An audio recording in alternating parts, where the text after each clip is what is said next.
YouTube থেকে যারা কাজ করে সফলতা পাচ্ছে না তারা এই ভিডিওটা অবশ্যই একবার দেখবেন, তাদের একটু হলেও কাজে আসবে। হ্যালো এভরিওয়ান, আসসালামু আলাইকুম। চলে আসলাম নতুন একটা ভিডিও নিয়ে। আমার প্রতিদিনের ডেইলি ব্লগ আমি কিন্তু আপনাদের সাথে শেয়ার করি। তো আমার ভিডিওগুলো ভালো লাগলে অবশ্যই কিন্তু লাইক কমেন্ট শেয়ার করে আমার পাশে থাকবেন। আপনাদের কাছে অসংখ্য ধন্যবাদ। এইভাবে আমার ছোট্ট ব্লগ ভিডিওগুলো আপনারা দেখবেন এবং ভালোবাসা দিবেন।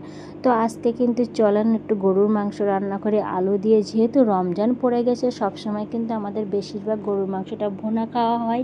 আর এই রমজানে ইফতারি খাওয়ার পরে কিন্তু ভুনা কোনো তরকারি একদম ভালো লাগে না। এই জন্য কিন্তু আমি আজকে পাতলা ঝোল করে আলু দিয়ে আমি গরুর মাংসটা রান্না করব। তার জন্য কিন্তু পুরো মশলাটা দিয়ে দেখেন আমি পুরো মাখিয়ে নিলাম। সম্পূর্ণ মাখিয়ে কিন্তু আমি আস্তে আস্তে হালকা আঁচে চড়িয়ে দিব, চুলার উপর বসাই দিব পুরো মাংসটা মাখানোর পরে। ইদানিং কিন্তু হাতে মাখা মাংসটা বাসার সবাই এইভাবেই পছন্দ করতেছে, যেভাবে রান্না করি। আর শুরু থেকে আমার রান্না মাশাআল্লাহ সবাই পছন্দ করে, যার কারণে কিন্তু আমার রান্না খেয়ে সবাই প্রশংসা করে। এই প্রশংসা থেকে কিন্তু আমি চিন্তা করলাম আমার এই সুন্দর রান্নাগুলো কেন আমি আপনাদের সাথে শেয়ার করব না। এই জন্য নিজের পার্ট টাইম একটা জব হিসেবে কিন্তু আমি এই ভিডিও কন্টেন্ট ক্রিয়েটরের কাজ বলেন, ইউটিউবের কাজটা বলেন শুরু করলাম। যেহেতু ভাবলাম ভিডিওই করব, তাই ইউটিউব প্ল্যাটফর্মে কেন আমার একটা চ্যানেল থাকবে না। তো আমি কিন্তু সাথে সাথে চ্যানেলটা খুলে নিলাম। খুলে নিয়ে বিগত কয়েক বছর, কিন্তু 2 বছর হয়ে গেছে আমি চ্যানেলটা খুলেছি, কিন্তু আমি কাজ করতাম না, খুব অমনোযোগী ছিলাম। পেজও কাজ করতাম না, অমনোযোগী ছিলাম। যখন যেমন খুশি মন করতে ভিডিও দিতাম।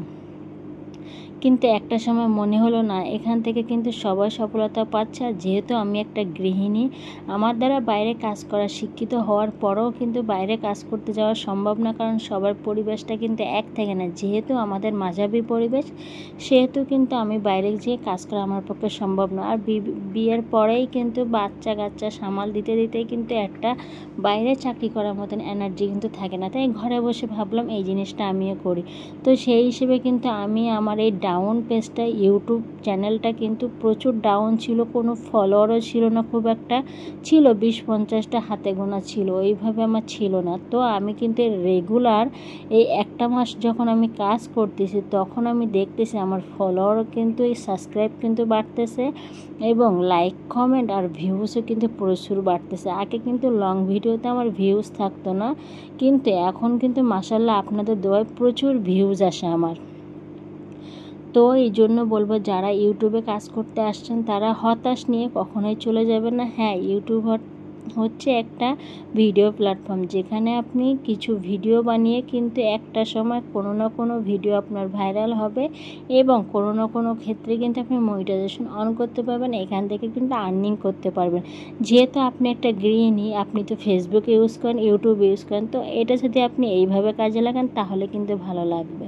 এবং সাথে যদি আপনার একটা আর্নিং চলে আসে, আপনার বাচ্চা কাচ্চা শখ পূরণ, আপনার শখ পূরণ, জামাইয়ের শখ পূরণ, সংসারের সবার যদি শখটা পূরণ করতে পারেন, তাহলে খারাপ কিছু ইউটিউবে কাজ করা।